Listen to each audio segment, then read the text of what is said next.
Okay, so last week we talked about why we might want to understand a little bit more about our emotions and how to take control of them in business especially.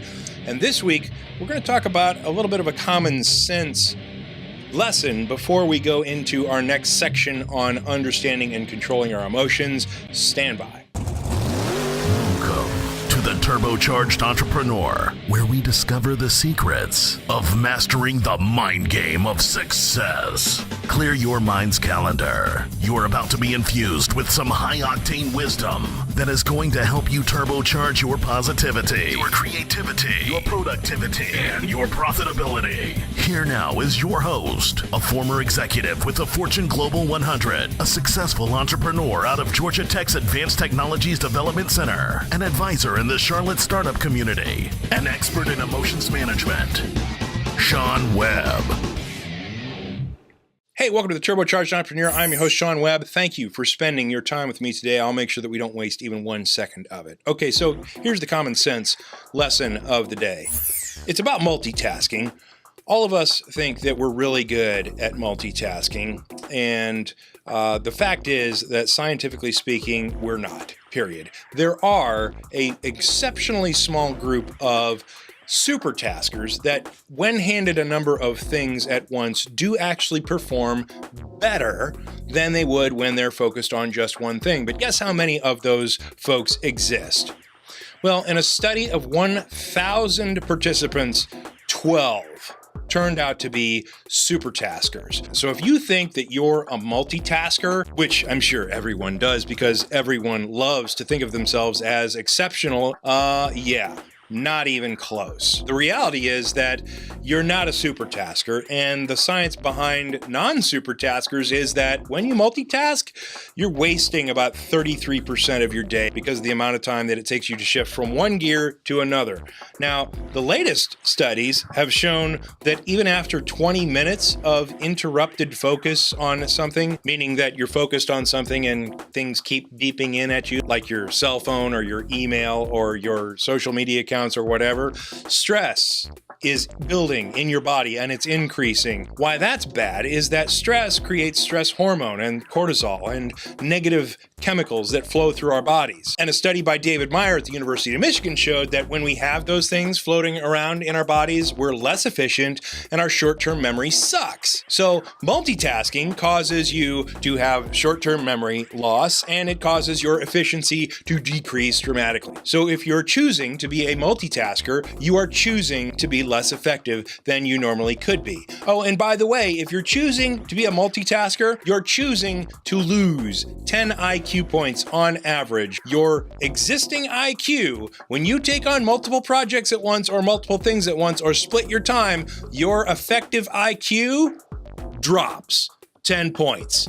How about that shit? Would you consciously choose, if someone gave you a button to lose 10 IQ points, would you consciously choose to press it? Well, guess what? If you're trying to multitask, that's exactly what you're doing. Now, our environments don't help this situation at all because we are constantly getting beeps and boops and emails and distractions from our phone and distractions from our social media and distractions from people wanting to talk to us when we're trying to focus on getting things done. The statistics on that stuff are that every 11 minutes, our focus is taken from the project at hand to whatever it is that has distracted us. And it takes a full 25 minutes for us to get back to project A. How can that be effective? Okay, no, let me ask this obvious question. We're in the middle of this course on understanding and controlling our emotions.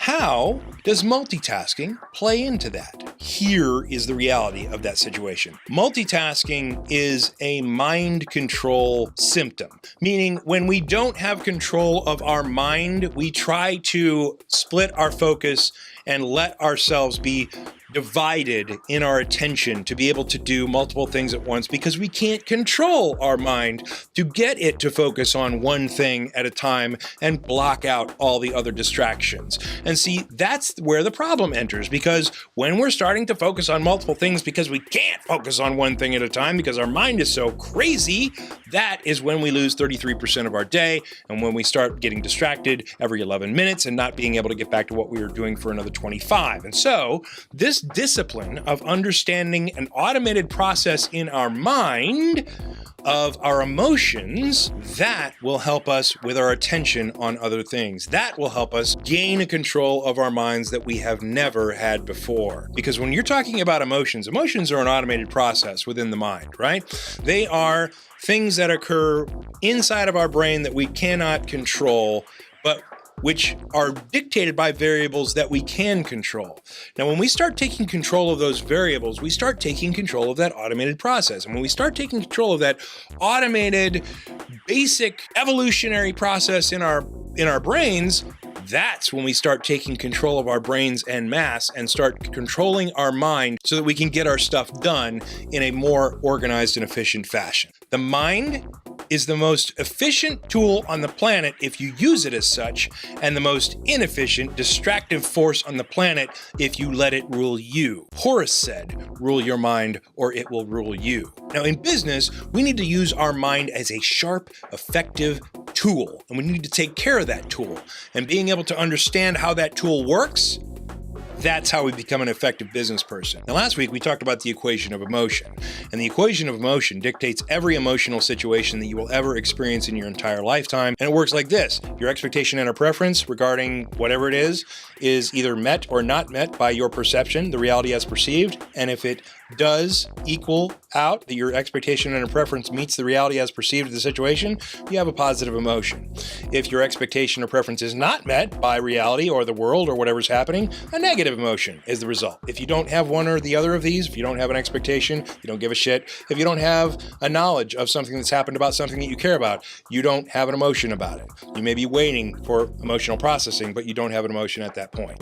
So, where do these variables come from? Where does expectation and preference about things come from? Well, that's where we're going to go today, because the reality is that our mind has this thing called ego and or sense of self and or scientifically an attachment map is representative of who and what we think we are in life. Now, from early childhood on, our mind and our brain starts to soak up all this information, because when we come into life, our brain has a ton of intelligence and it has absolutely no intelligence at the same time, or no knowledge.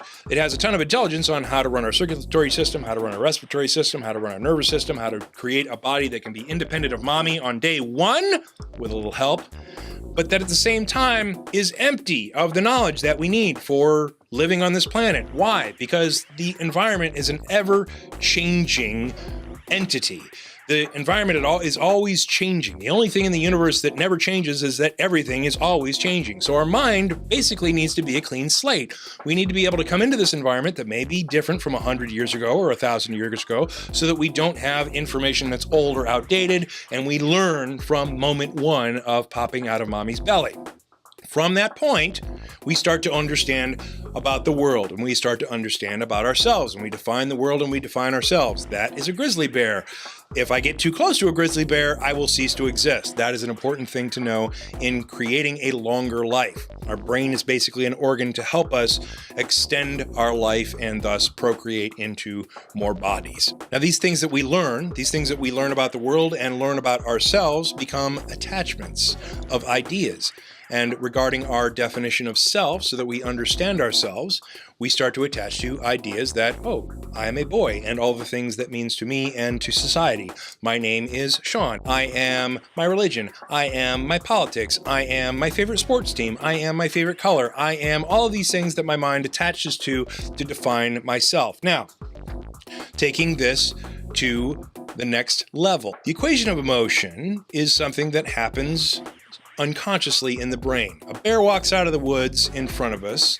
That is our reality. Our expectation is that we not be so close to a bear. And from there, fear is generated as a specific emotion of something that we're attached to is now in jeopardy. And so fear is the emotion that results because of the bear walking out of the woods in front of us. Okay, so now an attachment to our favorite sports team can create the same physiologically identical fear when our favorite sports team is about to lose the Super Bowl to the Chicago Bears. Now, that's critical, because the reality behind emotions is that, yeah, Psychology and neurobiology understand the basics of fear because I basically just explained to you what their definition of fear is, but they don't understand that the definition of self can extend into cognitive attachments that we have here. Now, some actual psych PhDs do know this now because they're starting to use this model, but this is how it works. When you attach to things, that feeds into the equation of emotion under the expectation and or preference variable. Now, what dictates this expectation or preference variable is that anything that we are attached to self, the expectation and or preference is that the value remains constant or increase. Okay, so now let's jump ahead to a project that you're connected with, or your business that you're starting, or whatever it is that you're working on that you've attached to as part of your life and part of yourself. And as this thing lives and dies, so do you. Well, the reason that you have that phenomenon going on within you is because you make an attachment to whatever it is, and that attachment then gets fed into this automated process of emotional creation, this expectation and or preference regarding that attachment. So when we're talking about understanding our emotions and understanding the process in our mind and being able to see that and step away from it and not be controlled by it, you need to understand the things that you're attached to. And a great quote by Colin Powell, and I'll paraphrase this because I don't have it memorized, it's good that when you're attached to your ideas that you're not so attached to them that when they fall, your ego falls with it. And what that means is when your attachments fail or when something happens to your attachments, you aren't controlled by this process.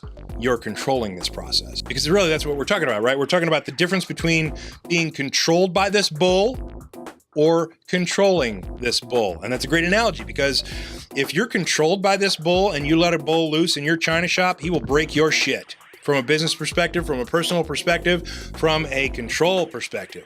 But if you are in control of this process, because you understand that these attachments in your mind are creating your expectations and a preference, and this whole process is creating your emotions, you can all of a sudden be separated from your emotions, and things can be going chaotically all around you, and people could be blowing up and be losing control, and you'll be sitting there like a Zen master, like a Jedi Knight, in full control of your feelings, in full control of your emotions, to be able to make the rational decision that needs to be made moving forward, because we want to take our emotions out of the decision game. We can certainly take other people's emotions into perspective and into consideration, because we want to build on somebody else's fervor, and we want to get somebody to buy our products and services based on their emotions, because that's all marketing is basically getting people to identify with your products and aligning them with yourself. But when we're making our own decisions, we don't want to be controlled by the whole emotional process. We want to control the emotional process. And that's why this is important. And bringing it back to multitasking, when we have control of this incredibly powerful process in our mind and in our brains, we can start to take control of our focus and start to take control of the things that would draw us away. So we'll talk about the individual emotions in the next few episodes moving forward. I hope this message finds you well. You guys are having a great week. I love you. Peace.